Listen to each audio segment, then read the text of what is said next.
My name is Daniel Morris, and I'm here in beautiful rural Wight County in the state of Virginia. And today we're going to take a tour of one of my favorite historical places here within the county. Also, we're going to be talking about why does historic preservation matter to our local communities. Believe it or not, I am standing on a former United States Army missile air defense system known as the Nike missile site. In the mid-20th century, this was a location in the farthest west of that missile defense system. It was designed to protect Norfolk and Virginia Beach here in the state of Virginia. Reason why is because the Navy had and still does to this day a Navy base in Norfolk, Virginia. Also, you had a naval air station in Virginia Beach as well as Norfolk, Virginia. There was a Norfolk Naval Shipyard in Portsmouth, Virginia. This is considered a strategic location for the United States Navy and the U.S. military for operations in the Atlantic Ocean against the now former Soviet Union. The missile defense system was designed to protect the harbor and military installations around Norfolk in the event of a Soviet bomber strike from the Atlantic Ocean. And these missile defense systems were designed for 360 defense around a strategic location. This site was the most western location for that missile defense system of the mid-20th century.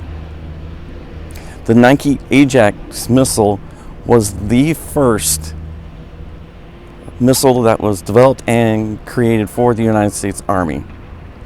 Each missile would have been assigned one strategic bomber that was headed towards Norfolk, Virginia during the Cold War.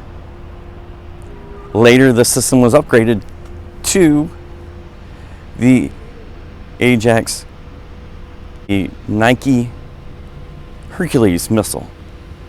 This upgraded missile was designed to target one bomber squadron. The difference between these two missiles is the Nike Ajax missile had what's considered shrapnel or metal pieces designed to explode in front of the bomber and shred it to pieces to take it down. Also, the upgraded version, one missile could take out one squadron, which is approximately about 20 to 30 aircraft. Behind me, you can see the former soldiers' what's considered open bay barracks. It's one single room where you'd have 30 bunk beds and house approximately 60 soldiers here. This was an actual active military base during the Cold War. This is where the single soldiers slept and conducted their daily routines and resting and sleeping. You'll also notice the flagpole behind me as well. This flagpole is original to the original United States Army defense site. Today it is a recreational hall for the citizens of Wight County and nearby, as well as nearby residents. Hard to believe in 2008, this site was designated as a site to be demolished. For those of you who may not remember, the housing market crisis happened and it actually saved the site from demolition. The county had no money and therefore no demolition took place. It wasn't for the diligent efforts of a local citizen who is now the site historian who saved this place. In 2019, the Commonwealth of Virginia designated this site as a historic village due to the local historians' efforts. It is up to us public historians to come alongside local historians to provide a greater appreciation and further interpretation of these important sites. Today, the Isle of Wight County has saved money. Some of their offices inhabited the former buildings of the United States Army. If you stick around, we'll visit some of these sites. Behind me, you might see what looks like just gentle little sloping hills.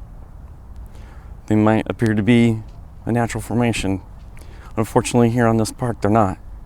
They were actually constructed by the Army because that's where, when the missiles arrived here on the base and to be installed, and that's both versions, the Nike Ajax missile as well as the Nike Hercules missile.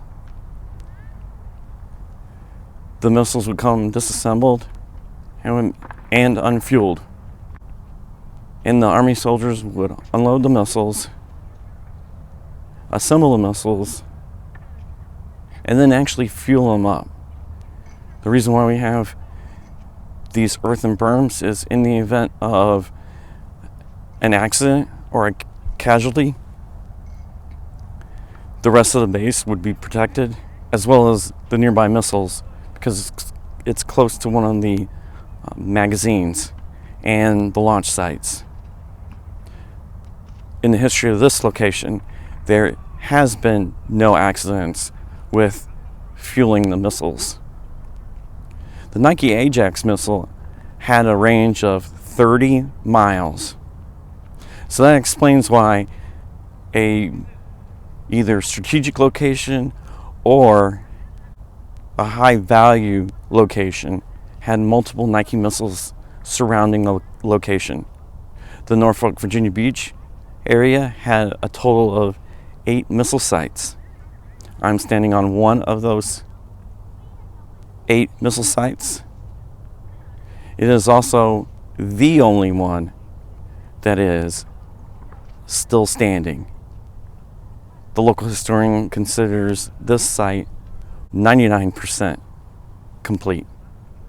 Today he's in negotiations with a former Nike missile site owner, which is a local hospital network, because they have a former guard shack. It is his desire to actually bring that guard shack and actually place it at the park's entrance, which is the same entrance that the U.S. Army used when this was an active Army installation. These missiles were never really moved from their magazines for maintenance. Once they were placed in the magazines, they never were moved unless they were being placed on the missile launcher. It is on that missile launcher that the missiles would actually have maintenance done. To keep the Army soldiers' skills sharp, the Army would actually practice moving and arming the missiles and to get them ready to launch. The missiles would be placed in a safe condition when they were in the magazines. When they came out and placed on the launcher, they would have their pins pulled and they were armed and ready for use in defense of the Norfolk, Virginia Beach area against any enemy attack. In the history of this base, there has been no missile launch in anger. Thankfully, the Cold War was just that, a Cold War between the United States and the Soviet Union. Today, we have a historic landmark here in the Hampton Roads area that is a testimony to the high level of tensions between the United States and the Soviet Union. Behind me stands one of the most modern structures on this former U.S. Army installation. In 2019, this cell phone tower was constructed by a telecommunications company. The local historian had submitted an application to the Commonwealth of Virginia's Historic Preservation Office in Richmond. The application sat there until 2019, and it was discovered that the application had never been finalized. The construction of this cell phone tower never moved forward until the state of Virginia required Isle of Wight County's government to pay $10,000 to make this former U.S. Army installation a historic village. Today in 2020, it is now a historic village in the Commonwealth of Virginia. Without the due diligence of a local historian, nobody would ever know that this is a U.S. Army installation that is now being enjoyed by the local community. Nearby, I hear kids playing, adults playing as well. There's plenty of activities here on this former U.S. Army base. There's basketball courts, tennis courts, a skate park, and there's also hiking trails and biking trails.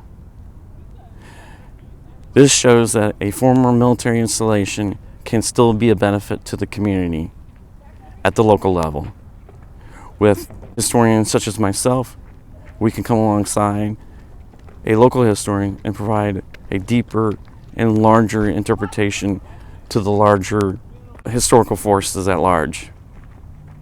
And it will provide a more complete interpretation of this site.